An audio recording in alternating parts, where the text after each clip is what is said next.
जय हिंद दोस्तों। आज हम एक नया चैप्टर शुरू करने वाले हैं। चैप्टर का नाम है हमारा work, energy and power. Exam के पॉइंट ऑफ व्यू से काफ़ी इंपॉर्टेंट चैप्टर है। तो सबसे पहले सीखते हैं कि वर्क है वो होता क्या है। तो दोस्तों मान लेते हैं कोई भी एक ऑब्जेक्ट है, कोई भी एक ब्लॉक है जो कि ग्राउंड पर रखा है, ठीक है, और उस ब्लॉक का द्रव्यमान है वो m है। क्या हमारा जो ब्लॉक है वो अपने आप गति की अवस्था में आ सकता है, यानी कि अपनी प्रारंभिक स्थिति ए से किसी दूसरी स्थिति बी तक है अपने आप जा सकता है? नहीं जा सकता।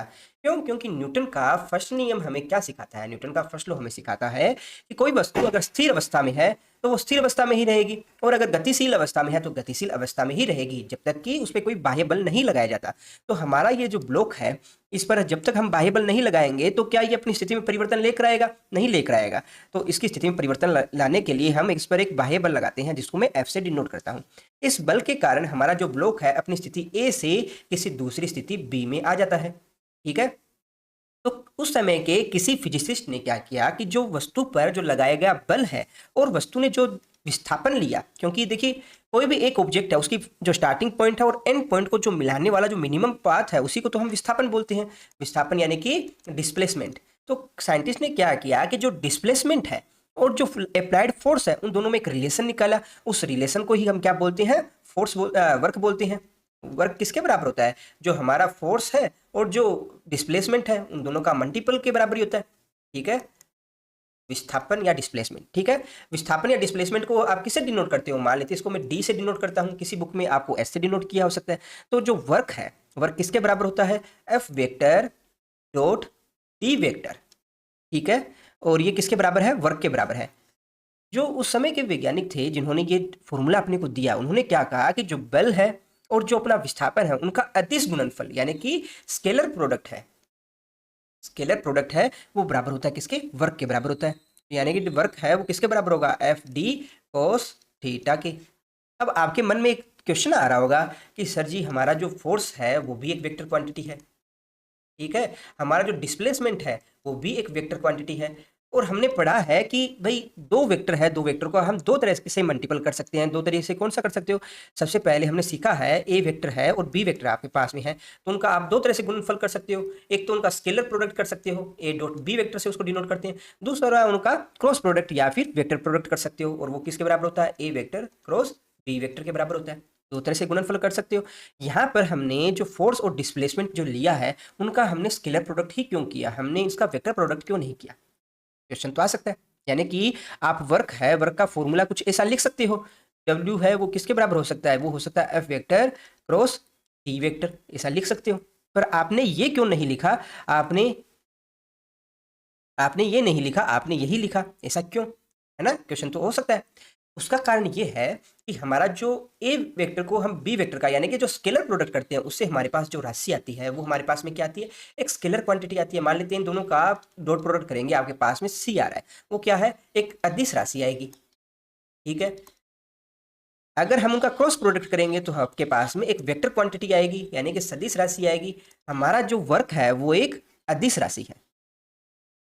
अदिश राशि स्केलर क्वांटिटी है, उसी कारण से हम F vector dot D vector लिखते हैं, ना कि क्रॉस लिखते हैं। अब आप कहोगे कि सर हमारा जो वर्क है वो अदिश राशि क्यों है? तो देखिए हमने सीखा है कि कोई भी क्वांटिटी उसको वेक्टर होने के लिए दो चीजें चाहिए। क्या क्या चाहिए? एक तो उसमें होना चाहिए मैग्नीट्यूड यानी कि उसमें परिमाण कितना है। दूसरा क्या होना चाहिए? डायरेक्शन यानी कि उसकी दिशा क्या है।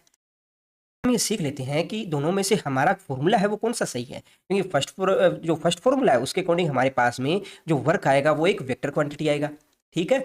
और जो सेकंड जो फॉर्मूला है उसके अकॉर्डिंग हमारे पास में जो वर्क है वो एक स्केलर क्वांटिटी है, ठीक है। क्योंकि दो वेक्टर का हम जब क्रॉस प्रोडक्ट करते हैं तो वेक्टर आता है, और डॉट प्रोडक्ट करते हैं तो स्केलर आता है, ठीक है। तो इसको एक एग्जाम्पल से समझने का प्रयास करते हैं। मान लेते हैं कोई भी एक ब्लॉक है जिसका मास m है और ये ग्राउंड पे रखा है, ठीक है। इस पे कोई भी एक एफ फोर्स है वो हम जब अप्लाई करते हैं तो इसमें डिस्प्लेसमेंट कौन सी डायरेक्शन में आएगा? जिस डायरेक्शन में हम फोर्स है वो अप्लाई कर रहे हैं, ठीक है ना। तो डिस्प्लेसमेंट कौन सी डायरेक्शन में हमारा? मान लेते हैं ये डिस्प्लेसमेंट अपना, और कौन सी डायरेक्शन है? जिस डायरेक्शन में फोर्स लग रहा है। तो यहाँ पर फोर्स और जो डिस्प्लेसमेंट है उनमें एंगल कितना है? आप देख रहे हो एंगल थीटा है वो है 0 डिग्री, क्योंकि दोनों एक दूसरे के समानांतर है। तो आपने एक फॉर्मूला और पढ़ा होगा अपनी पिछली कक्षाओं में कि F vector cross D vector वो किसके बराबर होता है? वो बराबर होता है एफ डी साइन थीटा के बराबर। जबकि आपका F vector dot D vector वो किसके बराबर होता है? वो बराबर होता है एफ डी कोस थीटा के बराबर। अब जब थीटा की वैल्यू 0 डिग्री है तो साइन 0 किसके बराबर होता है? 0। तो यहाँ पर जो वर्क डन है वो कितना है? 0। जबकि सेकंड केस में आपका जो वर्क डन है वो कितना है? एफ डी के बराबर। तो क्या आप किसी एक ब्लॉक पर एफ बल लगाते हो और मान लेते हैं आपने 10 मीटर की दूरी तय की, तो उस ब्लॉक को 10 मीटर तक खिसकाने में आपके द्वारा किया जाने वाला कार्य 0 है। व्यवहारिकता में आप देखोगे, खुद इमेजिन करके देखो कि किसी ब्लॉक को आप कहीं लेकर जा रहे हो तो आपके द्वारा किया जाने वाला कार्य 0 है। ठीक है, तो ऐसा तो पॉसिबल नहीं होगा। तो इसलिए पहली बात तो हम ये फॉर्मूला इसी वजह से रखते हैं क्योंकि इसमें हमारा जो वर्क डन है वो 0 नहीं होना चाहिए। तो दोस्तों यहाँ से हम कुछ इंपॉर्टेंट रिजल्ट के ऊपर निकल कर आए हैं। पहला क्या है कि हमारा जो वर्क है वो किसके बराबर होता है? जो फोर्स और डिस्प्लेसमेंट है उनके स्केलर प्रोडक्ट के बराबर होता है, यानी कि F vector dot D vector के बराबर होता है, जिसे हम एफ डी कोस थीटा भी लिख सकते हैं। ठीक है, हम वेक्टर को एक वेक्टर क्वांटिटी क्यों नहीं मानते? क्योंकि हमारा जो वर्क है उसमें डायरेक्शन नहीं होती। वर्क है उसमें नो डायरेक्शन होती है, कोई डायरेक्शन नहीं होती। ठीक है, अगर हम इसको क्रॉस प्रोडक्ट की फॉर्म में लिख भी देते तो हर बार हमारा जो वर्क है वो 0 आता है, और वो 0 आता है वो हमें नहीं चाहिए, हमें उसकी एक वैल्यू चाहिए। ठीक है, इसी वजह से हम इसको एक स्केलर क्वांटिटी की तरह ही ट्रीट करते हैं। ठीक है, थर्ड आपके पास में आएगा कि आपका जो वर्क है क्या वो 0 और नेगेटिव हो सकता है? बिल्कुल, हमारा जो वर्क है वो पॉजिटिव भी हो सकता है, नेगेटिव भी हो सकता है और 0 भी हो सकता है। तीनों चीज़ें ही पॉसिबल है। तो इनको हम एक एग्जाम्पल से समझ लेते हैं। ठीक है, मान लेते हैं कोई भी एक पत्थर है जिसका द्रव्यमान m है। ठीक है, उसको हम फ्री फॉल के लिए छोड़ देते हैं, यानी कि स्वतंत्रता पूर्वक छोड़ देते हैं, और किस साइड से? मान लेते हैं उसको h ऊंचाई से उसको छोड़ देते हैं। ठीक है, तो हमारे जो पत्थर है उस पर कौन कौन से फोर्स अप्लाई होंगे? तो आप जानते हैं ग्रेविटेशनल एक्सीलरेशन की वजह से mg डाउनवर्ड डायरेक्शन में लगेगा। सेकंड, उसका डिस्प्लेसमेंट होगा डाउनवर्ड डायरेक्शन के अंदर। तो यहाँ पर हमारा जो पत्थर है उसको आप फ्री फॉल छोड़ रहे हो, तो ग्रेविटेशनल जो एक्सीलरेशन जो लग रहा है, यानी कि जो ग्रेविटेशनल फोर्स लग रहा है, उसकी वजह से जो वर्क डन है वो कितना है? जो वर्क डन बाय जो ग्रेविटेशनल जो फोर्स है उसकी वजह से कितना होगा? तो हम जानेंगे जो ग्रेविटेशनल फोर्स और जो डिस्प्लेसमेंट है उसके बराबर। ठीक है, और साथ में क्या आएगा? cos थीटा आएगा, एफ डी cos थीटा के बराबर आएगा। अब देखिए हमारा जो डिस्प्लेसमेंट और फोर्स है उसमें एंगल कितना है? तो एंगल आप देख रहे हो दोनों एक दूसरे के समानांतर हैं, तो थीटा इक्वल्स टू 0 है, और cos 0 कितना होता है? cos 0 होता है 1। तो यहाँ वैल्यू पुट कीजिएगा, कितना आ जाएगा? यहाँ mg डाउनवर्ड डायरेक्शन में, d किसके बराबर है? अपना h के बराबर है। ठीक है, और cos 0 की वैल्यू कितनी आ गई? 1 आ गई। तो यहाँ पर आपका जो वर्क है वो किसके बराबर है? वो है अपना mgh के बराबर। तो आप यहाँ क्या देख रहे हो? हम देख रहे हैं कि हमारा द्वारा जो किया जाने वाला कार्य है वो है पॉजिटिव, है ना, पॉजिटिव। अब क्या करते हैं सेकंड केस के अंदर, ये आपका है ग्राउंड। इसके अंदर हम क्या करते हैं कि हमारा जो ब्लॉक है, ये आपका जो ब्लॉक है, या कोई भी मान लीजिए कोई पत्थर है, उसको आप ऊपर की तरफ उछालते हो। ठीक है, ऊपर की तरफ उछालते हो और हमारा जो पत्थर है वो किसी ऊंचाई तक जाता है। मान लेते हैं वो h ऊंचाई तक जा रहा है। h ऊंचाई तक जाने के बाद रुक जाता है और फिर वापस नीचे की तरफ आता है। तो इस पर कौन कौन से फोर्स लग रहे हैं? सबसे पहले आप देखोगे इस पर mg डाउनवर्ड डायरेक्शन में लगेगा। ठीक है, और डिस्प्लेसमेंट कौन सा डायरेक्शन में है? डिस्प्लेसमेंट है आप इसका अपवर्ड डायरेक्शन में। तो जो डिस्प्लेसमेंट है और जो अप्लाइड फोर्स है उन दोनों में एंगल कितना है? एंगल आप देख रहे हो कितना है? 180 डिग्री है ना, 180 डिग्री। ठीक है, तो हमारा जो ग्रेविटेशनल फोर्स है उसकी वजह से इस पर कितना वर्क डन होगा? तो फिर से आप देखोगे कि जो डब्ल्यू जी है वो किसके बराबर होगा? जो ग्रेविटेशनल फोर्स और जो डिस्प्लेसमेंट है उसके स्केलर प्रोडक्ट के बराबर हो जाएगा। ठीक है ना, एफ जी की वैल्यू कितनी है? M G. ठीक है, डिस्प्लेसमेंट कितना है? अभी भी आप एच ले रहे हो। ठीक है, कोस थीटा है उसकी वैल्यू 180 है, और कोस 180 पर वैल्यू कितनी होती है? अभी हमारा कोस 180 का मतलब सेकंड क्वाड्रेंट में चला गया। सेकंड क्वाड्रेंट में कोस 180 की कितनी वैल्यू होती है? वो होती है -1। तो यहाँ पर माइनस एम जी एच आएगा। तो यहाँ पर आप क्या देख रहे हो कि हमारे द्वारा जो किया जाने वाला कार्य है वो किसके बराबर है? वो है नेगेटिव। ठीक है, थर्ड हम देख लेते हैं कि क्या हमारे द्वारा जो किया जाने वाला कार्य है वो 0 भी हो सकता है क्या? तो वो भी देख लेते हैं। अगर मान लेते हैं कोई भी एक कुली है। ठीक है, ये कुली है, कुली है, उसने क्या है कि एक वजन अपने सिर पे उठा रखा है। ये वजन है अपने सिर पर लाद रखा है। ठीक है, तो इस वजन को अपने सिर पर लादने के लिए इसने एक फोर्स लगा रखा है। किसके अगेंस्ट? हमारा जो ग्रेविटेशनल फोर्स लग रहा है उसके विरुद्ध। तो मान लेते हैं कुली ने इस सामान को अपने सिर पर उठाए रखने के लिए इस लगेज पर एक फोर्स लगाया है। कौन सी डायरेक्शन में? अपवर्ड डायरेक्शन में, क्योंकि अपने हाथ से या अपने सिर से वो अपवर्ड डायरेक्शन में उसको पुल कर रहा है। ठीक है, ये फोर्स लगा रहा है कुली किस पे? इस लगेज के ऊपर। अब लगाने के बाद ये कुली है वो आगे की तरफ मोशन करता है और किसी समय पर अपनी पोजीशन है ए से बी तक पहुंच जाता है। ठीक है, यानी कि जो डिस्प्लेसमेंट है वो कौन सी डायरेक्शन में है? डिस्प्लेसमेंट है अब हमारा इस डायरेक्शन में, अप्लाइड फोर्स है अपवर्ड डायरेक्शन में, डिस्प्लेसमेंट है पॉजिटिव एक्स डायरेक्शन में। ठीक है, तो एंगल कितना बन रहा है? एंगल आप देखोगे यहाँ पर कितना बन रहा है? 90 डिग्री का बनना है ना। तो हमारे जो कुली द्वारा जो किया जाने वाला वर्क डन है वो किसके बराबर होगा? अप्लाइड फोर्स और डिस्प्लेसमेंट के गुणनफल के। ठीक है, और कौन सा गुणनफल है, स्केलर प्रोडक्ट है। और कोस थीटा है उसकी वैल्यू 90 डिग्री रखेंगे तो क्या आ जाएगा, कोस 90 कितना होता है, उसकी वैल्यू होती है 0। तो यहाँ पर जो वर्क डन है वो किसके बराबर हो जाएगा, 0 के बराबर हो जाएगा। ठीक है, तो आप क्या देखते हो, आप यहाँ पर क्लियरली एक चीज देख रहे हो कि हमारा जिस डायरेक्शन में डिस्प्लेसमेंट होता है, अगर फोर्स है उसकी सेम डायरेक्शन में लग रहा है तो हमारा जो वर्क डन है वो आएगा पॉजिटिव। अगर हमारा जो डिस्प्लेसमेंट के एंटी डायरेक्शन में लग रहा है तो हमारा जो वर्क डन है वो आएगा नेगेटिव। अगर हमारे द्वारा जो अप्लाइड फोर्स है वो डिस्प्लेसमेंट के साथ 90 डिग्री का एंगल बना रहा है तो हमारा जो वर्क डन है वो आएगा 0।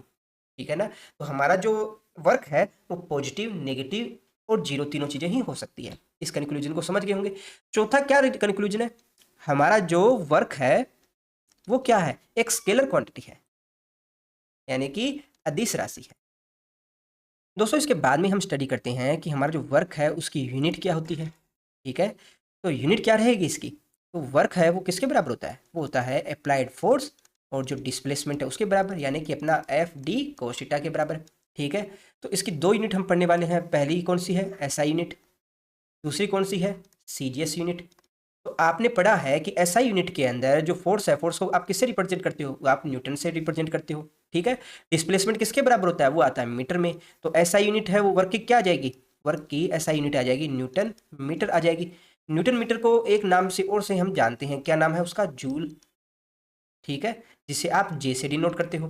ठीक है, इसकी सीजीएस पद्धति में क्या यूनिट है, सीजीएस पद्धति में जो अपना फोर्स है, फोर्स को हम डाइन से डिनोट करते हैं, डाइन, जिसको हम डी से डिनोट करते हैं। अपना जो डिस्प्लेसमेंट है उसको हम सेंटीमीटर से डिनोट करते हैं। तो इसकी सीजीएस पद्धति में एक यूनिट आएगी वर्क की, क्या आएगी, आपका डाइन और सेंटीमीटर के बराबर।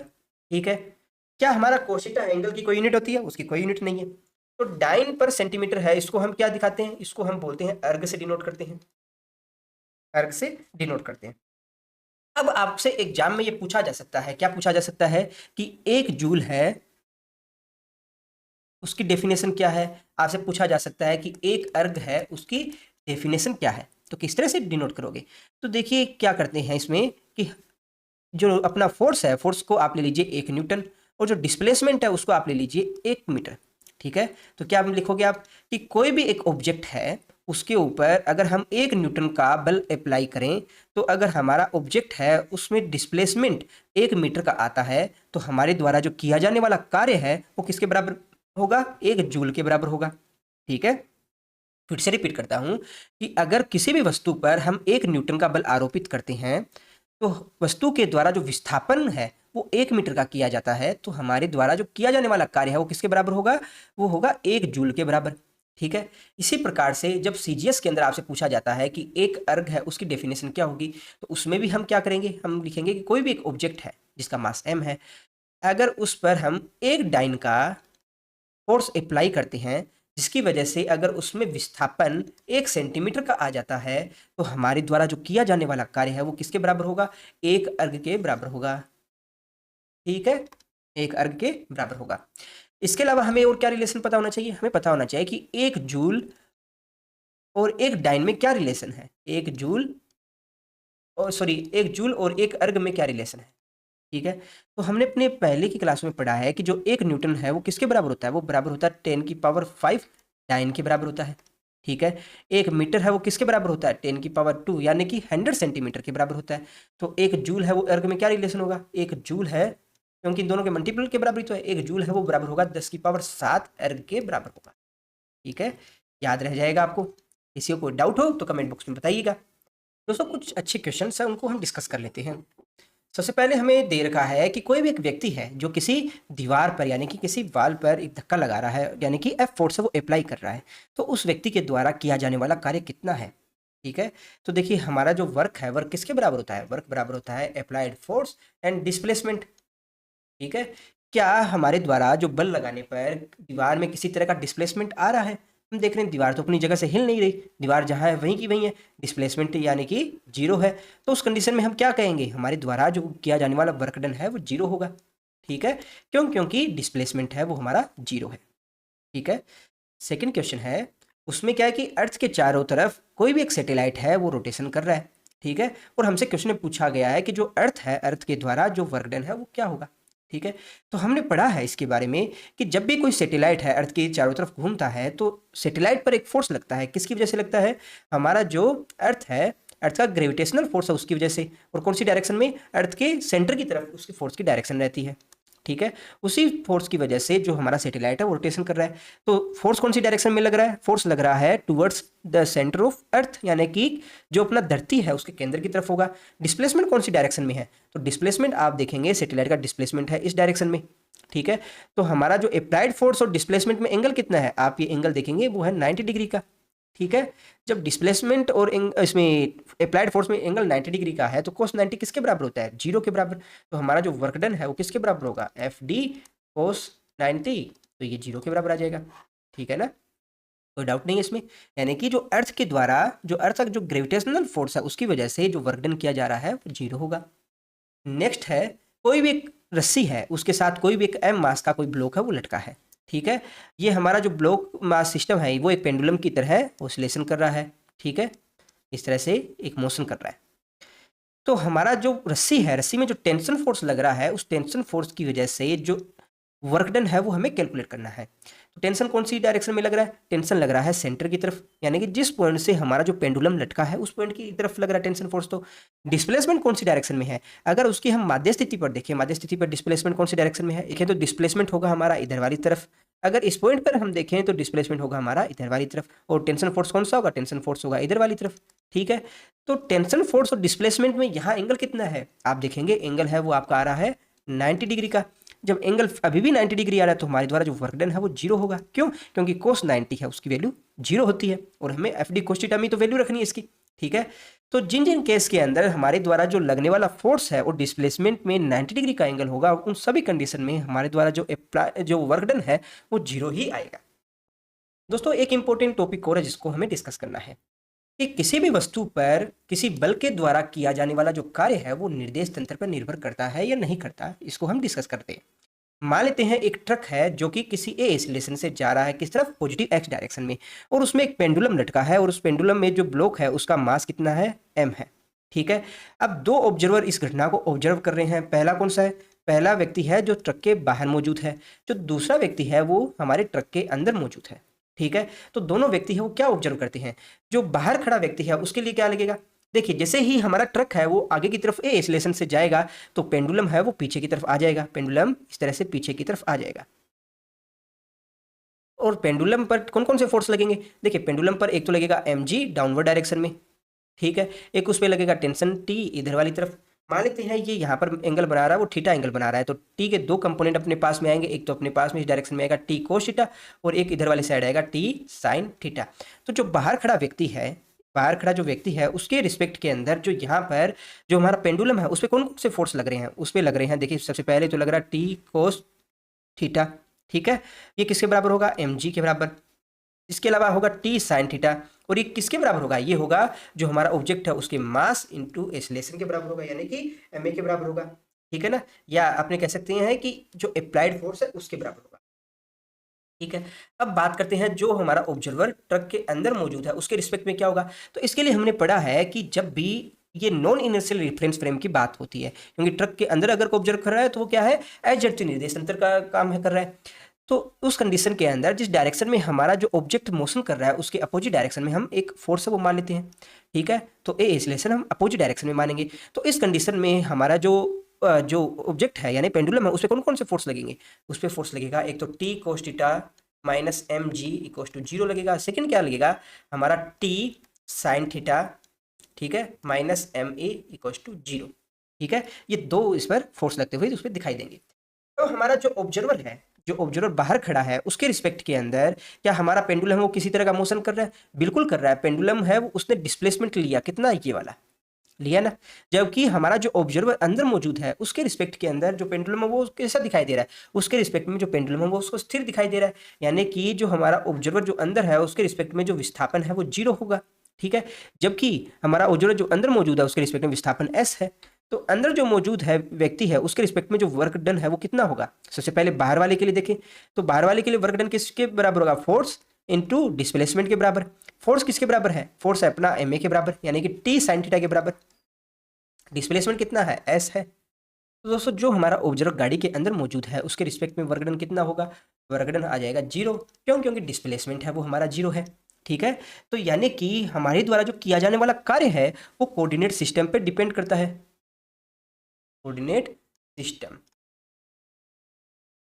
तो ये इंपॉर्टेंट लाइन को आप लिख लीजिएगा यहाँ पर, अपने जो प्रॉपर्टियां लिख रहे थे उनके साथ से ही, कि जो हमारे द्वारा जो किया जाने वाला वर्क डन है वो किस पे डिपेंड करता है, वो कोऑर्डिनेट सिस्टम पे डिपेंड करता है। यानी कि जो हमारा इनर्शियल फ्रेम है उसके लिए हम अलग तरह का वर्क है वो देखेंगे, और जो हमारा नॉन इनर्शियल रेफरेंस फ्रेम है उसके रिस्पेक्ट के अंदर हम अलग तरह का वर्क है वो देखेंगे। ठीक है, इसमें किसी को डाउट हो तो बताइएगा। कुछ अच्छे क्वेश्चन हैं उनको हम डिस्कस कर लेते हैं। दोस्तों हमारे सामने पहला क्वेश्चन है, उसमें हमें दे रखा है कि कोई भी एक बिंदु द्रव्यमान है जिसका द्रव्यमान कितना है, m है। ठीक है, वो किसी समय बिंदु A पर मौजूद है, और बिंदु A की स्थिति हमें दे रखी है 2 3 4 दे रखी है। उस बिंदु A से हमारा जो द्रव्यमान है उसको B तक ले जाने के लिए हम एक फोर्स अप्लाई करते हैं जिसकी वैल्यू हमें दे रखी है। तो इस बल के कारण जो किया जाने वाला कार्य है वो हमें कैलकुलेट करना है। ठीक है, तो वर्क डन है वो किसके बराबर होता है, वो बराबर होता है F vector dot S vector या D वेक्टर, जिससे आप इसको दिखाना चाहो। ठीक है, सबसे पहले हम क्या करेंगे, हम करेंगे जो O, मान लेते हैं ये मूल बिंदु O है, तो सबसे पहले OA वेक्टर है वो निकालते हैं। वो किसके बराबर होगा, वो बराबर होगा 2i plus 3j plus 4k के। इसी प्रकार से अपना OB वेक्टर है वो किसके बराबर होगा, OB वेक्टर वो बराबर होगा अपना, ये आ जाएगा 4i plus 5j plus 6k। इसके बाद में हम क्या निकालते हैं, हम निकालते हैं AB वेक्टर। ये AB वेक्टर आपका ये वाला हो जाएगा, ये AB वेक्टर है वो किसके बराबर होगा, वो बराबर होगा अपना OB vector minus OA vector. देखो वेक्टर का एडिशन लो, उससे आप कैलकुलेट कर सकते हो, दोनों को आपस में कैंसिल आउट कीजिएगा, कितना आएगा 4i plus 5j plus 6k minus of 2i plus 3j plus 4k। तो यहाँ से आपके पास में क्या आ जाएगा, आपके पास वैल्यू आ जाएगी 2i plus 2j plus 2k। ये किसके बराबर आ जाएगा, ये आ जाएगा अपना AB वेक्टर के बराबर आ जाएगा। ठीक है ना, तो हमारे पास में जो डिस्प्लेसमेंट है वो अपना आ गया, अप्लाइड फोर्स है वो आ गया। तो आप इसे कैलकुलेट कर सकते हो, बिल्कुल बड़े आराम से कैलकुलेट कर सकते हैं। वैल्यू निकालिए क्या आता है, देखिए एफ वेक्टर है वो किसके बराबर होगा, 2i plus 3j plus 4k dot, ये बराबर किसके आएगा 2i plus 2j plus 2k के। हमने डॉट प्रोडक्ट है उसको सीखा है पिछली क्लासों में। ठीक है, आप नहीं जानते तो वीडियो देखिएगा जरूर। तो वहाँ पर हमने देखा था कि डॉट प्रोडक्ट के अंदर क्या होगा, जो सेम जो अपना यूनिट लेंथ वाली होती है उसको आपस में प्रोडक्ट कर देते हैं। तो अपने पास में क्या आ जाएगा 4 प्लस 6 प्लस 8। ठीक है, तो अपने पास में ओवरऑल वैल्यू कितनी आ जाएगी, 18 आ जाएगा। ठीक है, यूनिट जूल लगाओगे अर्ग लगाओगे, देखिए जब तक क्वेश्चन में आपको कहा नहीं गया तब तक हम SI यूनिट ही यूज करेंगे, तो यहाँ पर इसके जूल में ही लिखेंगे। ठीक है, नेक्स्ट क्वेश्चन देख लेते हैं एक बार। दोस्तों नेक्स्ट क्वेश्चन में हमें क्या क्या दे रखा है, सबसे पहले दे रखा है कि जो हमारी पुली है और जो स्ट्रिंग है उसके मध्य फ्रिक्शन जो फोर्स लग रहा है वो 0 है। हमारा जो स्ट्रिंग है उसका मास है वो हमें 0 दे रखा है। हमें दे रखा है कि जो ब्लॉक M2 है उसका वेट है ज़्यादा है M1 की कंपेरिजन में। हमें कैलकुलेट करना है work done by tension force. जो टेंशन फोर्स यहाँ जो स्ट्रिंग में टेंशन फोर्स लग रहा है वो जो ग्रेविटेशनल फोर्स किस पे लग रहा है, ब्लॉकों पे लग रहा है। उनके द्वारा जो वर्क डन है वो हमें कैलकुलेट करना है अगर जो ब्लॉक है उनका डिस्प्लेसमेंट है S। ठीक है, तो हम क्या करते हैं, किसी एक ब्लॉक के लिए हम वर्क डन है वो कैलकुलेट कर लेते हैं। ठीक है, फिर दूसरे के लिए कैलकुलेट कर लेंगे। तो सबसे पहले टेंशन फोर्स वो कितना रहेगा, स्ट्रिंग में मास तो है नहीं तो टेंशन है वो पूरी स्ट्रिंग में इक्वल रहेगा, जिसको मैं T से डिनोट कर देता हूँ। ठीक है, इसके अलावा ग्रेविटेशनल फोर्स कौन सी डायरेक्शन में लगेगा, M2G है वो लगेगा इस डायरेक्शन में, M1G लगेगा इस डायरेक्शन में। ठीक है, सबसे पहले क्या करेंगे, इनकी फ्री बॉडी डायग्राम बना के इनकी इक्वेशन ऑफ मोशन बनाएंगे। फिर अपने पास टेंशन फोर्स और इन पे जो ग्रेविटेशनल फोर्स लग रहे हैं उनकी वैल्यू कैलकुलेट करेंगे, और फिर लगने वाला जो वर्क डन है वो कैलकुलेट कर लेंगे। तो सबसे पहले M1 की बात करें, M1 पर क्या क्या लग रहा है। M1 पर देखा जाए तो देखिए एक्सेलरेशन कौन सी डायरेक्शन में होगा सिस्टम का, M2 ज़्यादा है ना M1 से, तो M2 जाएगा इस डायरेक्शन में, M1 जाएगा अपना इस डायरेक्शन में। ठीक है ना, तो यहाँ पर सबसे पहले M1 के लिए बात करें तो टेंशन T अपवर्ड डायरेक्शन में है, यानी कि एक्सेलरेशन की डायरेक्शन में है, तो टेंशन T है वो पहले लिखेंगे, T minus M1G equals to किसके बराबर होगा, M1A के बराबर। फिर अपना M2 के लिए देखेंगे तो M2 के लिए एक्सेलरेशन है वो किस डायरेक्शन में है, M2G की डायरेक्शन में। तो यहाँ पर M2G minus T equals to किसके बराबर होगा, ये बराबर होगा M2A के बराबर। इक्वेशन 1 एंड 2 को आप जब ऐड करेंगे तो आपके पास में क्या आ जाएगा, M2 minus M1G upon M1 plus M2 equals to A के बराबर आ जाएगा आपका। ठीक है ना, इस ए की वैल्यू जब आप कोई भी इन दोनों इक्वेशन में किसी में भी रख सकते हो तो वहां से अपने पास में टेंशन फोर्स की वैल्यू आ जाएगी। तो ऊपर वाली में जब रखेंगे टेंशन फोर्स T है उसकी वैल्यू किसके बराबर आ जाएगी, वो बराबर आ जाएगी M1 जी प्लस ए है, उसमें यहाँ से ए की वैल्यू रखेंगे तो अपने पास में आ जाएगा m1, और यहाँ पर रखेंगे जी प्लस m2 माइनस m1 जी अपॉन m1 प्लस m2। ठीक है, अब इसको सोल्व कीजिएगा, जी को भी बाहर ले लेते हैं कॉमन लेकर, जी को बाहर लीजिएगा तो यहाँ से आप देख रहे हैं कि भाई ये 1 है, और जो ऐड होता है उसको ऐड कीजिएगा, जो कटता है उसको काट देते हैं, तो अपने पास में फाइनली क्या आ जाएगा, आप देखेंगे 2m1 m2 जी अपॉन m1 प्लस m2, ये किसके बराबर है, अप्लाइड टेंशन फोर्स है। ठीक है ना, हमारा mg है वो दोनों ब्लॉक पर कौन सी डायरेक्शन में लग रहा है, डाउनवर्ड डायरेक्शन में लग रहा है। ठीक है, अब बात करते हैं दोनों के द्वारा जो वर्क डन है उसके बारे में। तो हम सबसे पहले बात करते हैं, हमारा m1 ब्लॉक है, m1 ब्लॉक का डिस्प्लेसमेंट कौन सी साइड में होगा, तो देखिए इसका एक्सीलरेशन कौन सी डायरेक्शन में है, तो कुछ समय बाद आप देखोगे m1 ब्लॉक है वो तो यहाँ आ जाएगा, और m2 ब्लॉक है वो आपका आ जाएगा यहाँ पर, यानी कि जो m2 ब्लॉक है उसका डिस्प्लेसमेंट है इस डायरेक्शन में, जबकि m1 ब्लॉक है उसका डिस्प्लेसमेंट है इस डायरेक्शन में। ठीक है, तो ये देख लेते हैं, m1 ब्लॉक है उसका डिस्प्लेसमेंट है इस डायरेक्शन में, m1g लग रहा है इस डायरेक्शन में, और टेंशन फोर्स लग रहा है इस डायरेक्शन में, कोई दिक्कत नहीं है। तो work done by tension force है वो किसके बराबर होगा, तो टेंशन फोर्स है अपना आ गया ये वाला T, डिस्प्लेसमेंट कौन सा है, अब सेम टेंशन की डायरेक्शन में है, तो यानी कि दोनों के बीच में एंगल कितना होगा, एंगल है 0 डिग्री का, तो आप क्या कहेंगे cos 0 1, यानी कि TS के बराबर आ गया। तो यहाँ से वैल्यू पुट कीजिएगा 2m1 m2g upon m1 plus m2, और साथ में s आ गया, कोई दिक्कत है। mg के द्वारा वर्क डन कितना होगा, तो वर्क डन बाई mg, और ये किसका देख रहे हैं, हम देख रहे हैं m1 ब्लॉक के लिए। ठीक है, ये भी m1 ब्लॉक के लिए देखेंगे, यहाँ पर mg है वो डिस्प्लेसमेंट के अपोजिट डायरेक्शन में लग रहा है, तो यहाँ पर डिस्प्लेसमेंट और जो अपना mg है इन दोनों के बीच में एंगल कितना होगा, एंगल आप देख रहे हो 180 डिग्री का है, 180 डिग्री का है ना, तो कोस 180 डिग्री किसके बराबर होता है, -1 के बराबर आता है, तो यहाँ पर आपके पास वैल्यू क्या आ जाएगी, माइनस ऑफ mg s के बराबर आएगा। ठीक है, इसी प्रकार से बात करें हम अपने m2 ब्लॉक के लिए, ये आपका आ गया m2 ब्लॉक है, m2 ब्लॉक पे कौन सा फोर्स लगेगा, एक तो देखो T अपवर्ड डायरेक्शन में लगेगा, फिर अपना m2g डाउनवर्ड डायरेक्शन में लगेगा, डिस्प्लेसमेंट कौन सी डायरेक्शन में है, इस डायरेक्शन में है, तो क्या आ जाएगी इसकी वैल्यू, सबसे पहले टेंशन फोर्स की ये वर्क डन कितना होगा m2 ब्लॉक पर, तो ये अपना देखेंगे जो डिस्प्लेसमेंट और टेंशन फोर्स में कितना एंगल है, आप देखेंगे 180 डिग्री का है, तो यहाँ पर वैल्यू कितनी आएगी cos 180 की -1, तो यहाँ work done by tension force equal to किसके बराबर होगा, TS, और यहाँ पर नेगेटिव चिन्ह क्या दिखा रहा है, अपोजिट डायरेक्शन को। अब बात करते हैं m2g की वजह से वर्क डन कितना होगा, तो देखिए यहाँ m2g और डिस्प्लेसमेंट है वो सेम डायरेक्शन में है, तो यहाँ पर कोस दोनों सेम डायरेक्शन में, तो कोस थीटा की वैल्यू कितनी आएगी 1 आएगी, तो यहाँ पर ये आ जाएगा m2g s के बराबर आ जाएगा। ठीक है, तो इस क्वेश्चन में किसी को डाउट हो तो कमेंट बॉक्स में बताइएगा। नेक्स्ट क्वेश्चन है उसको स्टडी कर लेते हैं। तो नेक्स्ट क्वेश्चन हमें दे रखा है जिसमें कोई एक स्मॉल एम मास का एक ब्लॉक है वो कि जो कि इंक्लाइंड प्लेन के टॉप पर रखा है। ठीक है, जब ये ब्लॉक है ऊपर से फिसलते हुए यहाँ बॉटम तक आ जाता है, तो उस कंडीशन में हमारा जो फ्रिक्शन फोर्स है उसके द्वारा किया जाने वाला वर्क डन, जो ग्रेविटेशनल फोर्स है उसके द्वारा वर्क डन, और जो नॉर्मल फोर्स है उसके द्वारा जो किया जाने वाला वर्क डन है वो हमें कैलकुलेट करना है। तो किस तरह से कैलकुलेट करोगे, तो मान लेते हैं किसी समय पर हमारा जो ब्लॉक है वो यहाँ पर मौजूद है। ठीक है, तो कौन कौन सी फोर्स लगेंगे, सबसे पहले देखिएगा इस पर mg है वो डाउनवर्ड डायरेक्शन में लगेगा। ठीक है, नॉर्मल फोर्स लगेगा इस डायरेक्शन में।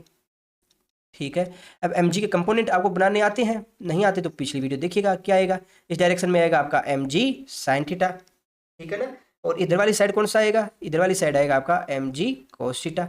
ठीक है, फ्रिक्शन फोर्स कौन सी डायरेक्शन में लगेगा, फ्रिक्शन फोर्स लगेगा आपका अपोजिट डायरेक्शन में, यानी कि इधर वाली तरफ फ्रिक्शन फोर्स लगेगा fs। ठीक है, हमने लास्ट वीडियो में पढ़ा है फ्रिक्शन फोर्स अब किसके बराबर होता है, वो बराबर होता है अपना न्यू एन के बराबर होता है। ठीक है ना, अब एन क्या है, अपना नॉर्मल फोर्स है, तो सभी की वैल्यू कैलकुलेट कर लेते हैं। सबसे पहले यहाँ इक्वेशन क्या बनेगी, सबसे पहले हमारे पास में आएगा जो नॉर्मल फोर्स है वो बराबर किसके आएगा, वो आएगा अपना mg cos थीटा के बराबर। ठीक है ना, तो अपना फ्रिक्शन फोर्स है वो किसके बराबर आ जाएगा, फ्रिक्शन फोर्स आ जाएगा अपना न्यू mg cos थीटा। ठीक है, अब ग्रेविटेशनल फोर्स कौन सा लग रहा है, ग्रेविटेशनल फोर्स अपना ये वाला कंपोनेंट इसको लेंगे। ठीक है ना, फ्रिक्शन फोर्स आपके पास में ये आ गया, और नॉर्मल फोर्स है ये आपका है ही। ठीक है, तो इनके द्वारा जो वर्क डन है वो कैलकुलेट कर लेते हैं। तो सबसे पहले जो अपना वर्क है वो किसके द्वारा, मान लेते हैं फ्रिक्शन फोर्स के द्वारा कैलकुलेट कर लेते हैं। तो देखिए हमारा जो ऑब्जेक्ट है वो इंक्लाइंड प्लेन पे यहाँ मौजूद है, ये आपका इंक्लाइंड प्लेन है, इंक्लाइंड प्लेन पर आपका ऑब्जेक्ट है वो यहाँ मौजूद है। फ्रिक्शन फोर्स कौन सी डायरेक्शन में लग रहा है, इस डायरेक्शन में। डिस्प्लेसमेंट कौन सी डायरेक्शन में है, इस डायरेक्शन में। और कितना है, क्वेश्चन में आपको दे रखा है एस दे रखा है ना, ये रहा एस डिस्प्लेसमेंट है। तो यहाँ पर फ्रिक्शन फोर्स है वो डिस्प्लेसमेंट के अपोजिट डायरेक्शन में लग रहा है, तो यानी कि कोस 180 डिग्री कितनी वैल्यू आ जाएगी, एफ एस कोस 180 डिग्री की वैल्यू आ जाएगी -1। तो यहाँ पर माइनस ऑफ जो डिस्प्लेसमेंट एस दे रखा है, और एफ एस की वैल्यू कितनी है, न्यू mg cos थीटा। ये किसके द्वारा है, हमारा जो फ्रिक्शन फोर्स है उसकी वजह से जो वर्क डन है वो है। ठीक है ना। इसी प्रकार से हमारा जो ग्रेविटेशनल फोर्स है उसकी वजह से वर्क डन क्या होगा, तो ग्रेविटेशनल फोर्स कौन सी डायरेक्शन में लग रहा है, ग्रेविटेशनल फोर्स लग रहा है आपका इस डायरेक्शन में, ये रहा, क्या है वैल्यू इसकी mg sin थीटा। तो work done by gravitational force वो किसके बराबर होगा, ग्रेविटेशनल फोर्स और जो डिस्प्लेसमेंट उसमें एंगल कितना है, थीटा। आप देख रहे हो यहाँ पर क्योंकि एक दूसरे के समान अंतर है तो 0 डिग्री है, तो कोस 0 कितना होता है, 1 होता है। तो यहाँ पर जो रखिए वैल्यू, आपका फोर्स जो ग्रेविटी की वजह से लग रहा है, डिस्प्लेसमेंट है और दोनों में एंगल कितना है, 0 है। वैल्यू पुट करेंगे तो अपने पास में आ जाएगा mg sin थीटा और ये ऐसा आ जाएगा, ठीक है। अब बात करते हैं नॉर्मल फोर्स की वजह से क्या डिस्प्लेसमेंट होगा या सॉरी वर्क डन होगा। तो यहाँ पर नॉर्मल फोर्स कौन सी डायरेक्शन में लग रहा है, ये हमारा ऑब्जेक्ट है उस पे नॉर्मल फोर्स लग रहा है हमारा, ये ऑब्जेक्ट है उसे नॉर्मल फोर्स लग रहा है इस डायरेक्शन में, ठीक है ना। नॉर्मल फोर्स इसी डायरेक्शन में लग रहा है ना। तो आप एक चीज अच्छे से देख रहे हो कि हमारा जो नॉर्मल फोर्स और डिस्प्लेसमेंट है उसमें कितना एंगल बनना है, यहाँ जो एंगल थीटा बनना है वो कितना है, 90 डिग्री का। तो work done by normal force है वो किसके बराबर होगा, ये बराबर होगा ns cos 90 डिग्री के बराबर। और cos 90 की वैल्यू कितनी होती है, 0 होती है, तो ये किसके बराबर आ जाएगा, 0। तो आप क्या देखोगे, हमारा जो नॉर्मल फोर्स है उसकी वजह से जो वर्क डन है वो 0 है, ठीक है। हमारा जो ग्रेविटेशनल फोर्स है उसकी वजह से जो वर्क डन है वो है mg sin थीटा s के बराबर, और ये साथ में पॉजिटिव आ रहा है। हमारा जो ग्रेविटी सॉरी फ्रिक्शन फोर्स है उसकी वजह से वर्क डन है वो नेगेटिव आ रहा है और उसकी वैल्यू है ये, ठीक है ना। कोई डाउट हो तो इसमें बताइएगा। दोस्तों आज की वीडियो आपको कैसी लगी कमेंट बॉक्स में अपने सुझाव दीजिएगा। अगर चैनल को अभी तक सब्सक्राइब नहीं किया है तो चैनल को जरूर सब्सक्राइब कर लीजिएगा और वीडियो में लास्ट तक बने रहने के लिए आप सबका धन्यवाद। Thank you.